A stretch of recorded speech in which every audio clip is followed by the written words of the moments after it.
ओम नमो भगवते वासुदेवाय। ओम ब्रीम बृहस्पतये नमः। आप सभी का हमारे YouTube चैनल पर हार्दिक स्वागत है। आज बृहस्पतिवार के दिन आइए सुने बृहस्पति देव की पौराणिक कथा और आरती। देवगुरु बृहस्पति को बुद्धि और शिक्षा का कारक माना जाता है। गुरुवार को बृहस्पति देव की पूजा करने से धन, विद्या, मान सम्मान, प्रतिष्ठा और कई अन्य मनोवांछित फल की प्राप्ति होती है। धार्मिक ग्रंथों के अनुसार गुरुवार को भगवान बृहस्पति की पूजा का विधान है। गुरुवार के दिन व्रत और कथा सुनने से घर परिवार में सुख समृद्धि बनी रहती है। तो प्रेम से बोलें, श्री हरि विष्णु भगवान की जय हो, बृहस्पति देव भगवान की जय हो। कथा के अनुसार प्राचीन काल की बात है। किसी राज्य में एक बड़ा प्रतापी और दानी राजा राज्य करता था। वह हर गुरुवार को व्रत रखकर दीन दुखियों की मदद करके पुण्य प्राप्त करता था। परंतु ये सब बातें उसकी रानी को अच्छी नहीं लगती थी। वह ना तो व्रत करती थी और ना ही दान पुण्य में विश्वास रखती थी। इतना ही नहीं, वह राजा को भी ऐसा करने से मना करती थी। एक समय की बात है, राजा शिकार खेलने के लिए बन गए। घर पर रानी और दासी थी। उसी समय गुरु बृहस्पति देव साधु का रूप धारण कर राजा के दरवाजे पर भिक्षा मांगने आए। साधु ने जब रानी से भिक्षा मांगी तो वह कहने लगी, हे साधु महाराज, मैं इस दान और पुण्य से तंग आ गई हूँ। आप कोई ऐसा उपाय बताएं जिससे कि सारा धन नष्ट हो जाए और मैं आराम से रह सकूं। इतना सुनकर बृहस्पति देव ने कहा, हे देवी, तुम बड़ी विचित्र हो। संतान और धन से कोई दुखी होता है? अगर अधिक धन है तो इसे शुभ कार्यों में लगाओ, कुंवारी कन्याओं का विवाह कराओ, विद्यालय और बाग बगीचे का निर्माण कराओ, जिससे तुम्हारे दोनों लोग सुधरें।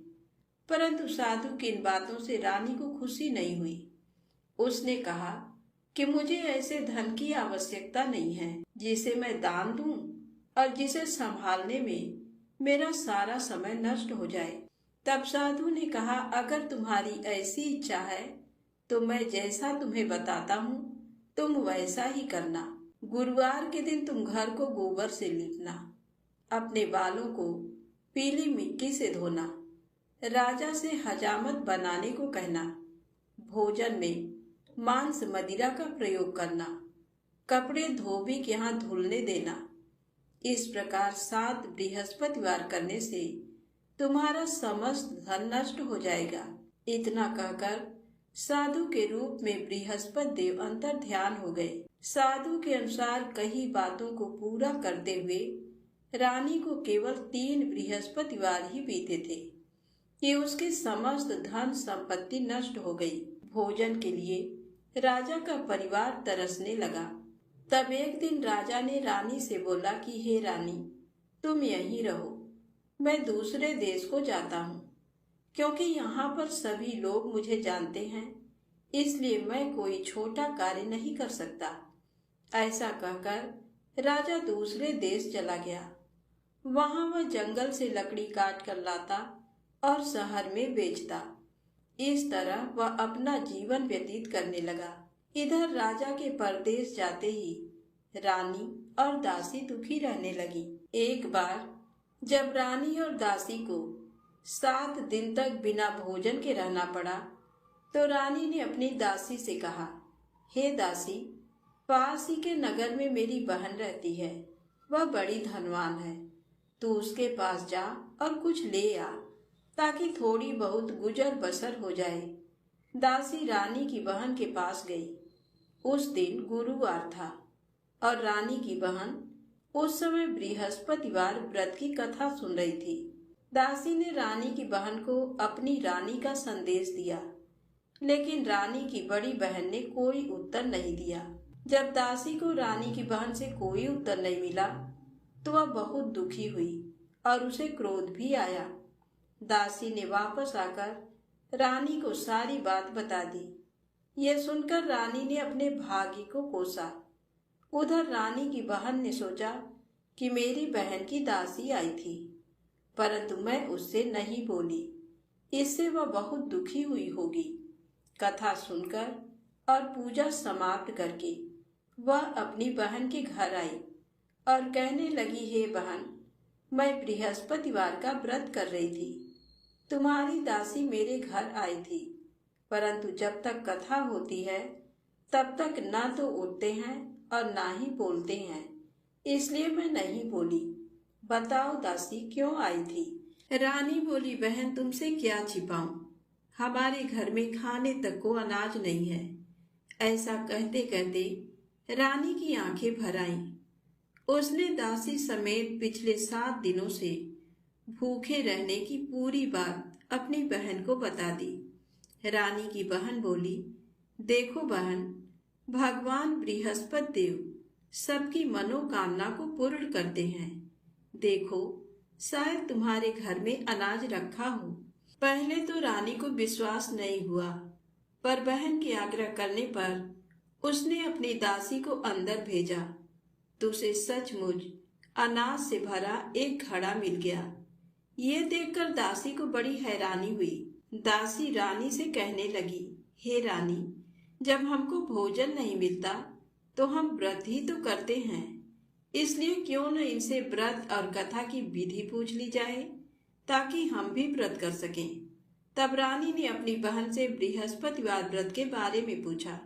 उसकी बहन ने बताया, बृहस्पतिवार के व्रत में चने की दाल और मुनक्का केले की जड़ में अर्पित करें, दीपक जलाएं, व्रत कथा सुने और पीला भोजन ही करें। इससे बृहस्पति देव और भगवान विष्णु प्रसन्न होते हैं। व्रत और पूजा की विधि बताकर रानी की बहन अपने घर को लौट गई। 7 दिन के बाद जब गुरुवार आया तो रानी और दासी ने व्रत रखा।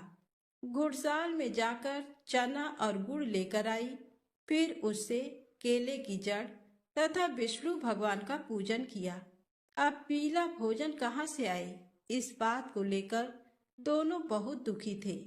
चूंकि उन्होंने व्रत रखा था, इसलिए बृहस्पति देव उनसे प्रसन्न थे। इसलिए वे एक साधारण व्यक्ति का रूप धारण कर 2 थालों में सुंदर पीला भोजन दासी को दे गए। भोजन पाकर दासी प्रसन्न हुई और फिर रानी के साथ मिलकर भोजन ग्रहण किया। उसके बाद वे सभी गुरुवार को व्रत और पूजन करने लगी। बृहस्पति भगवान की कृपा से उनके पास फिर से धन संपत्ति आ गई, परंतु रानी फिर से पहले की तरह आलस्य करने लगी। तब दासी बोली, देखो रानी, तुम पहले भी इस प्रकार आलस्य करती थी। तुम्हें धन रखने में कष्ट होता था, इस कारण सभी धन नष्ट हो गया, और अब जब भगवान बृहस्पति की कृपा से धन मिला है तो तुम्हें फिर से आलस्य होता है। रानी को समझाते हुए दासी कहती है कि बड़ी मुसीबतों के बाद हमने ये धन पाया है, इसलिए हमें दान पुण्य करना चाहिए, भूखे मनुष्यों को भोजन कराना चाहिए और धन को शुभ कार्यों में खर्च करना चाहिए, जिससे तुम्हारे कुल का यश बढ़ेगा, स्वर्ग की प्राप्ति होगी और पितृ प्रसन्न होंगे। दासी की बात मानकर रानी अपना धन शुभ कार्यों में खर्च करने लगी, जिससे पूरे नगर में उसका यश फैलने लगा। एक दिन रानी और दासी दोनों आपस में विचार करने लगी कि न जाने राजा किस दशा में होंगे। उनकी कोई खोज खबर भी नहीं है। उन्होंने श्रद्धा पूर्वक गुरु बृहस्पति भगवान से प्रार्थना की कि राजा जहाँ कहीं भी हो शीघ्र वापस आ जाएं। उधर राजा परदेश में बहुत दुखी रहने लगा। वह प्रतिदिन जंगल से लकड़ी बीन कर लाता और उसे शहर में बेचकर अपने दुखी जीवन को बड़ी कठिनता से व्यतीत करता था। एक दिन दुखी हो अपनी पुरानी बातों को याद करके वह रोने लगा और उदास हो गया। उसी समय राजा के पास बृहस्पति देव साधु के वेश में आकर बोले, हे लकड़हारे, तुम इस सुनसान जंगल में किस चिंता में बैठे हो? मुझे बतलाओ, ये सुन राजा के नेत्रों में जल भर आया। साधु की वंदना कर राजा ने अपनी संपूर्ण कहानी सुना दी। महात्मा दयालु होते हैं। वे राजा से बोले, हे राजा, तुम्हारी पत्नी ने बृहस्पति देव के प्रति अपराध किया था, जिसके कारण तुम्हारी ये दशा हुई। अब तुम किसी प्रकार की चिंता मत करो, भगवान तुम्हें पहले से अधिक धन देंगे। देखो, तुम्हारी पत्नी ने बृहस्पतिवार का व्रत प्रारंभ कर दिया है। अब तुम भी बृहस्पतिवार का व्रत करके चने की दाल व गुड़ जल के लोटे में डालकर केले का पूजन करो, फिर कथा कहो या सुनो। भगवान तुम्हारी सब कामनाओं को पूर्ण करेंगे। साधु की बात सुनकर राजा बोला, हे प्रभु, लकड़ी बेचकर तो इतना पैसा भी नहीं मिलता जिससे भोजन करने के उपरांत कुछ बचा सकूं। मैंने रात्र में अपनी रानी को व्याकुल देखा है। मेरे पास कोई साधन नहीं जिससे इसका समाचार जान सकूं। फिर मैं बृहस्पति देव की क्या कहानी कहूं, ये भी मुझको मालूम नहीं है। साधु ने कहा, हे राजा, मन में बृहस्पति भगवान के पूजन व्रत का निश्चित करो। वे स्वयं तुम्हारे लिए कोई राह बना देंगे। बृहस्पतिवार के दिन तुम रोजाना की तरह लकड़ियां लेकर शहर में जाना। तुम्हें रोज से दुगना धन प्राप्त होगा, जिससे तुम भली भांति भोजन कर लोगे तथा बृहस्पति देव की पूजा का सामान भी आ जाएगा। जो तुमने बृहस्पतिवार की कहानी के बारे में पूछा है, वह इस प्रकार है। प्राचीन काल में एक बहुत ही निर्धन ब्राह्मण था। उसके कोई संतान नहीं थी। वह नित्य पूजा पाठ करता। उसकी स्त्री न स्नान करती और न किसी देवता का पूजन करती। इस कारण ब्राह्मण देवता बहुत दुखी रहते थे। भगवान की कृपा से ब्राह्मण के यहाँ एक कन्या उत्पन्न हुई। कन्या बड़ी होने लगी। प्रातः स्नान करके वह भगवान विष्णु का जप करती। बृहस्पतिवार का व्रत भी करने लगी। पूजा पाठ समाप्त कर पाठशाला जाती तो अपनी मुट्ठी में जौ भरकर ले जाती और पाठशाला जाने के मार्ग में डालती जाती। लौटते समय वही जौ स्वर्ण के हो जाते तो उनको बीनकर घर ले आती। एक दिन वह बालिका सूप में उन सोने के जौ को फटक कर साफ कर रही थी कि तभी उसकी माँ ने देख लिया और कहा, हे बेटी, सोने के जौ को फटकने के लिए सोने का सूप भी तो होना चाहिए। दूसरे दिन गुरुवार था।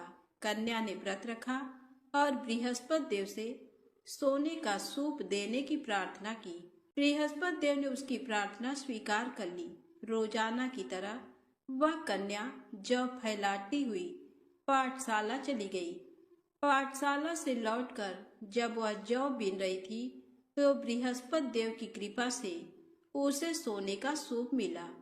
उसे वह घर ले आई और उससे जौ साफ करने लगी, परंतु उसकी माँ का वही ढंग रहा।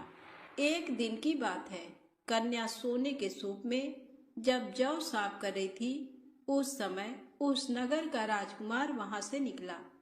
कन्या के रूप को देखकर वह उस पर मोहित हो गया। राजमहल आकर वह भोजन तथा जल त्याग कर उदास होकर लेट गया।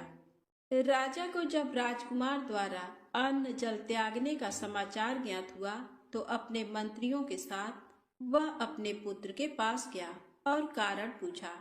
राजकुमार ने राजा को उस लड़की के घर का पता भी बता दिया। मंत्री उस लड़की के घर गया। मंत्री ने ब्राह्मण के समक्ष राजा की ओर से निवेदन किया। कुछ ही दिन बाद ब्राह्मण की कन्या का विवाह राजकुमार के साथ संपन्न हो गया। कन्या के घर से जाते ही ब्राह्मण के घर में पहले की भांति गरीबी का निवास हो गया। एक दिन दुखी होकर ब्राह्मण अपनी पुत्री से मिलने गए। बेटी ने पिता की अवस्था को देखा और अपनी माँ का समाचार पूछा। ब्राह्मण ने सभी हाल कह सुनाया। कन्या ने बहुत सा धन देकर अपने पिता को विदा कर दिया, लेकिन कुछ दिन बाद फिर वही हाल हो गया। ब्राह्मण फिर अपनी कन्या के यहाँ गया और सभी हाल कहा तो पुत्री बोली, हे पिताजी, आप माता जी को यहाँ लिवा लाओ। मैं उन्हें वह विधि बता दूंगी जिससे गरीबी दूर हो जाए। ब्राह्मण देवता अपनी स्त्री को साथ लेकर अपनी पुत्री के पास राजमहल पहुंचे तो पुत्री अपनी माँ को समझाने लगी, हे माँ, तुम प्रातःकाल स्नान आदि करके विष्णु भगवान का पूजन करो तो सब दरिद्रता दूर हो जाएगी। परंतु उसकी माँ ने उसकी एक भी बात नहीं मानी। वह प्रातःकाल उठकर अपनी पुत्री के बच्चों का बचा जूठन खा लेती थी। एक दिन उसकी पुत्री को बहुत गुस्सा आया। उसने अपनी माँ को एक कोठरी में बंद कर दिया। प्रातःकाल उसने स्नान आदि करा के पूजा पाठ करवाया तो उसकी माँ की बुद्धि ठीक हो गई। इसके बाद वह नियम से पूजा पाठ करने और प्रत्येक बृहस्पतिवार को व्रत रखने लगी। इस व्रत के प्रभाव से मृत्यु के बाद वह स्वर्ग को गई। वह ब्राह्मण भी सुख पूर्वक इस लोक का सुख भोगकर स्वर्ग को प्राप्त हुआ। इस तरह कहानी कहकर साधु देवता वहां से अंतर ध्यान हो गए। धीरे धीरे समय व्यतीत होने पर फिर बृहस्पतिवार का दिन आया। राजा जंगल से लकड़ी काटकर शहर में बेचने गया। उसे उस दिन और दिनों से अधिक धन मिला। राजा ने चना गुड़ आदि लाकर बृहस्पतिवार का व्रत किया। उस दिन से उसके सभी क्लेश दूर हुए। परंतु जब अगले गुरुवार का दिन आया तो वह बृहस्पतिवार का व्रत करना भूल गया। इस कारण बृहस्पति भगवान नाराज हो गए। उस दिन उस नगर के राजा ने विशाल यज्ञ का आयोजन किया तथा शहर में ये घोषणा करा दी कि कोई भी मनुष्य अपने घर में भोजन न बनावे, न आग जलावे। समस्त जनता मेरे यहाँ भोजन करने आवे। इस आज्ञा को जो न मानेगा उसे फांसी की सजा दी जाएगी। इस तरह की घोषणा संपूर्ण नगर में करवा दी गई। राजा की आज्ञा अनुसार शहर के सभी लोग भोजन करने गए, लेकिन लकड़हारा कुछ देर से पहुंचा। इसलिए राजा उसको अपने साथ घर लिवा गए और ले जाकर भोजन करा रहे थे तो रानी की दृष्टि उस खूंटी पर पड़ी जिस पर उसका हार लटका हुआ था। वह वहां पर दिखाई नहीं दिया। रानी ने निश्चय किया कि मेरा हार इस मनुष्य ने चुरा लिया है। उसी समय सिपाहियों को बुलाकर उसको कारागार में डलवा दिया। जब लकड़हारा कारागार में पड़ गया और बहुत दुखी होकर विचार करने लगा कि न जाने कौन से पूर्व जन्म के कर्म से मुझे ये दुख प्राप्त हुआ, और उसी साधु को याद करने लगा जो कि जंगल में मिला था। उसी समय तत्काल बृहस्पति देव साधु के रूप में प्रकट हुए और उसकी दशा को देखकर कहने लगे, अरे मूर्ख, तूने बृहस्पति देव की कथा नहीं करी, इस कारण तुझे दुख प्राप्त हुआ है। अब चिंता मत कर। बृहस्पतिवार के दिन कारागार के दरवाजे पर 4 पैसे पड़े मिलेंगे। उनसे तू बृहस्पति देव की पूजा करना, तेरे सभी कष्ट दूर हो जाएंगे। बृहस्पति के दिन उसे 4 पैसे मिले। लकड़हारे ने कथा कही। उसी रात्रि को बृहस्पति देव ने उस नगर के राजा को स्वप्न में कहा, हे राजा, तुमने जिस आदमी को कारागार में बंद कर दिया है वह निर्दोष है। वह राजा है, उसे छोड़ देना। रानी का हार उसी खूंटी पर लटका है। अगर तू ऐसा नहीं करेगा तो मैं तेरे राज्य को नष्ट कर लूंगा। इस तरह रात्रि के स्वप्न को देखकर राजा प्रातः काल उठा और खूंटी पर हार देकर लकड़हारे को बुलाकर क्षमा मांगी तथा लकड़हारे को योग्य सुंदर वस्त्र आभूषण देकर विदा कर दिया। बृहस्पति देव की आज्ञा अनुसार लकड़हारा अपने नगर को चल दिया। राजा जब अपने नगर के निकट पहुंचा तो उसे बड़ा आश्चर्य हुआ। नगर में पहले से अधिक बाग, तालाब, कुएं तथा बहुत सी धर्मशाला, मंदिर आदि बन गए हैं। राजा ने पूछा, ये किसका बाग और धर्मशाला है? तब नगर के सब लोग कहने लगे, ये सब रानी और बांदी के हैं। तो राजा को आश्चर्य हुआ और गुस्सा भी आया। जब रानी ने ये खबर सुनी कि राजा आ रहे हैं तो उन्होंने बांदी से कहा कि हे दासी, देख राजा हमको कितनी बुरी हालत में छोड़ गए थे। हमारी ऐसी हालत देखकर वह लौट न जाएं, इसलिए तू दरवाजे पर खड़ी हो जा। आज्ञानुसार दासी दरवाजे पर खड़ी हो गई। राजा आए तो उन्हें अपने साथ लिवा लाई। तब राजा ने क्रोध करके अपनी रानी से पूछा कि ये धन तुम्हें कैसे प्राप्त हुआ है।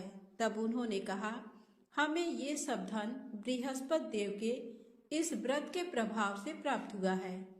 राजा ने निश्चय किया कि 7 रोज बाद तो सभी बृहस्पति देव का पूजन करते हैं, परंतु मैं प्रतिदिन दिन में 3 बार कहानी तथा रोज व्रत किया करूंगा। अब हर समय राजा के दुपट्टे में चने की दाल बंधी रहती तथा दिन में 3 बार कहानी कहता।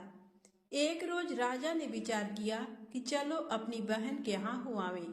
इस तरह निश्चय कर राजा घोड़े पर सवार हो अपनी बहन के यहाँ को चलने लगा। मार्ग में उसने देखा कि कुछ आदमी एक मुर्दे को लिए जा रहे हैं। उन्हें रोककर राजा कहने लगा, अरे भाइयों, मेरी बृहस्पति देव की कथा सुन लो। वे बोले, लो, हमारा तो आदमी मर गया है, इसको अपनी कथा की पड़ी है।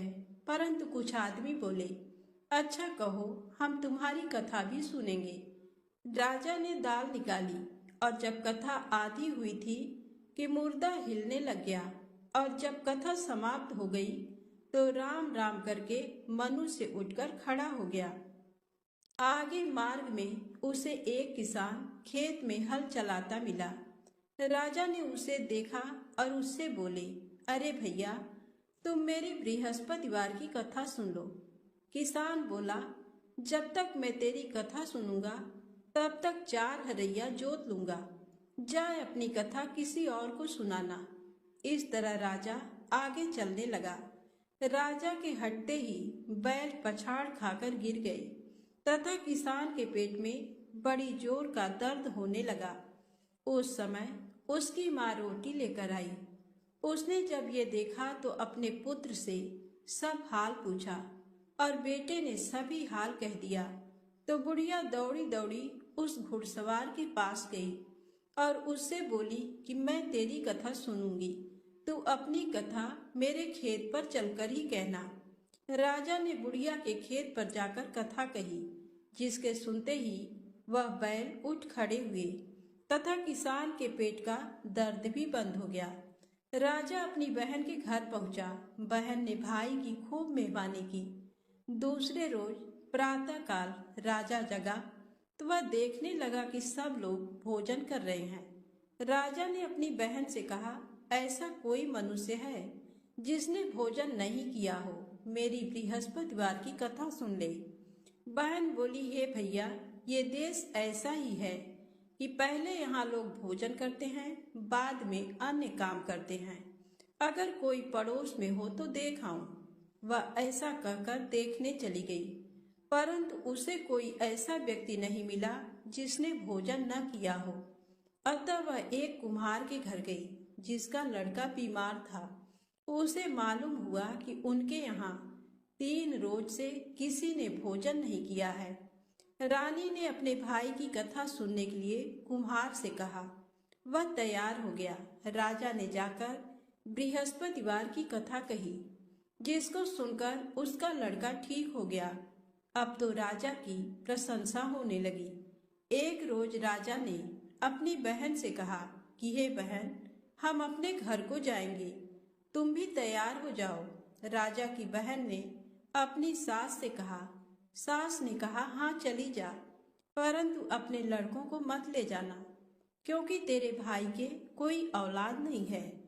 बहन ने अपने भैया से कहा, हे भैया, मैं तो चलूंगी, पर कोई बालक नहीं जाएगा।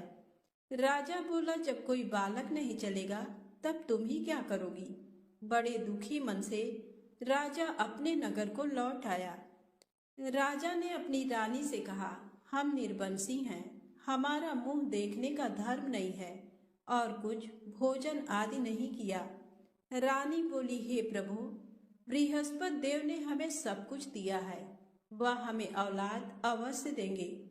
उसी रात को बृहस्पति देव ने राजा से स्वप्न में कहा, हे राजा, उठ, सभी सोच त्याग दे, तेरी रानी गर्भ से है। राजा को ये बात सुनकर बड़ी खुशी हुई। 9वें महीने में उसके गर्भ से एक सुंदर पुत्र पैदा हुआ। तब राजा बोला, हे रानी, स्त्री बिना भोजन के रह सकती है, पर बिना कहे नहीं रह सकती। जब मेरी बहन आवे तू मुझसे कुछ कहना मत। रानी ने सुनकर हाँ कर दिया।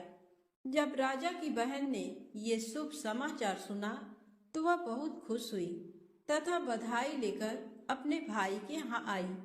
तभी रानी ने कहा, घोड़ा चढ़कर तो नहीं आई, गधा चढ़ी आई। राजा की बहन बोली, भाभी, मैं इस प्रकार न कहती तो तुम्हें औलाद कैसे मिलती। बृहस्पति देव ऐसे ही हैं, जैसी जिसके मन में कामनाएं हैं सभी को पूर्ण करते हैं। जो सद्भावना पूर्वक बृहस्पतिवार का व्रत करता है एवं कथा पढ़ता है अथवा सुनता है, दूसरों को सुनाता है, बृहस्पति देव उसकी सभी मनोकामना पूर्ण करते हैं।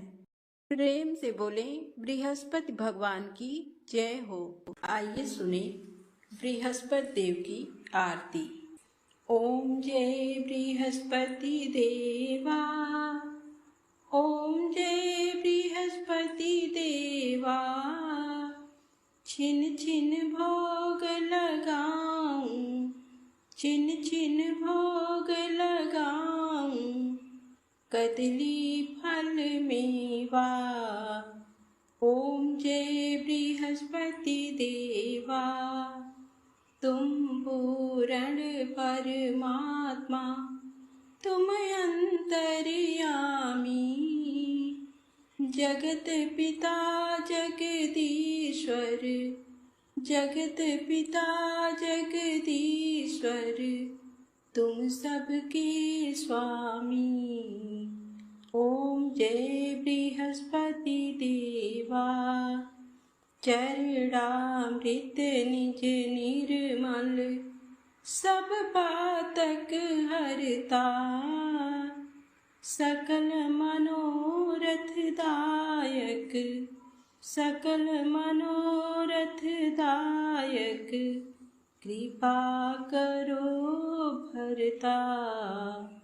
ओम जय बृहस्पति देवा, तन मन धन अर्पण कर, जो जन शरण पड़े, प्रभु प्रकट तब होकर, प्रभु प्रकट तब होकर, आकर द्वार खड़े।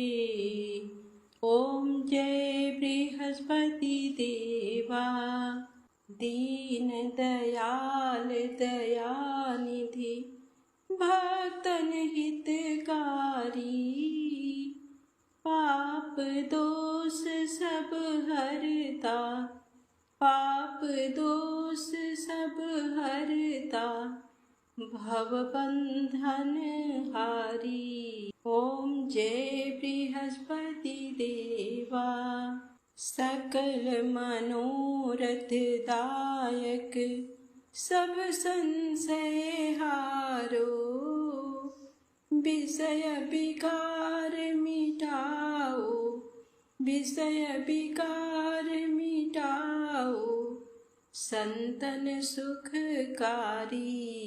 ओम जय बृहस्पति देवा, श्री बृहस्पति जी की आरती प्रेम से जो गावे, सुख संपत्ति धन वैभव, सुख संपत्ति धन वैभव, सो निश्चय पावे।